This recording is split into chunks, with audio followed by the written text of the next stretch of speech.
We just started on Monday. First off, we got those cabinets in. We had the template the next day.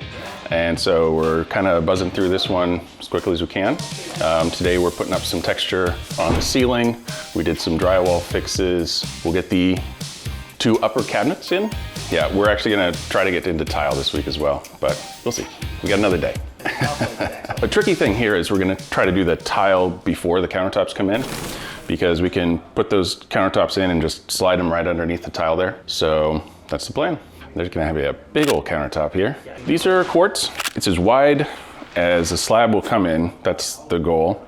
They come in 65 and they gotta trim off a little bit, but the goal is just to have big old island. Yeah. No, there's gonna be a nice amount of countertop space here. It's gonna be open, and what we've got Matt doing here is the floor. We pulled up the original floor. This is the original floor that was here. We pulled it up to level everything out, and it had been kind of chopped up in different places with the old cabinets.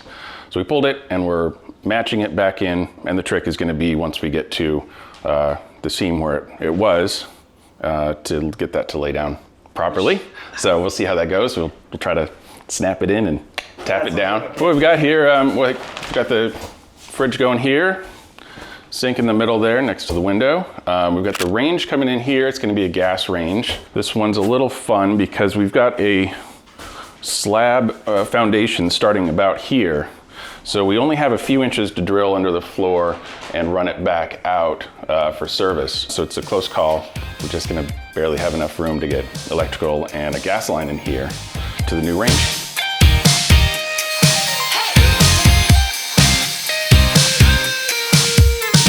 Yeah, this click floor, laminate floating floor. So we pulled it back when we started the renovation. Specifically, the hardest part that we're gonna be facing is lining it up to the existing floor here.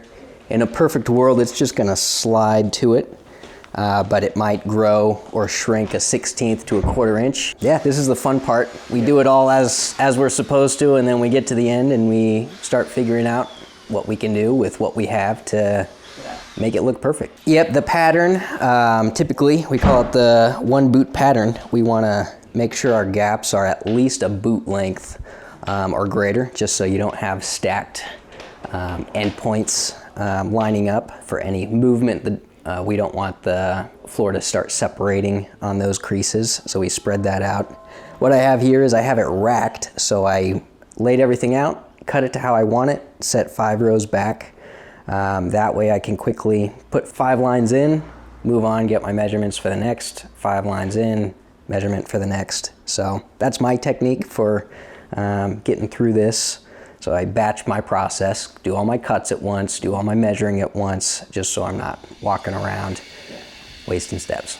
Yep, so we did a little bit of that. There's a few gouges missing from concrete, and of course you want a level floor. If one part gets kicked in or has a weak point, setting a table stool on it can kick it in. So we put a leveler on for the big gaps that we're missing. We want it nice and level, makes everything else easier, so we can just focus on putting the floor in when we're putting the floor in. We want to have a gap for expansion. With heat, temperature change, these are going to want to move a little bit, so we want a little bit of a gap. And then great thing is we're going to have base and a shoe molding, so that's going to cover the gap. Yeah. Sure, yeah, we're going to have a hood vent, as we can see here. Lovely backsplash, upper cabinets, lower cabinets, pendant lights. This is our west elevation, facing north, and hood's going directly above the range, capturing all the heat and grease fumes. So it's going right here. We install the vent, then we take our hole saw, cut through the ceiling, then we take our Sawzall, cut through the roof, and then we take our pipe and slide it all the way down, crawling through attic space. So hood and work our way up to the roof.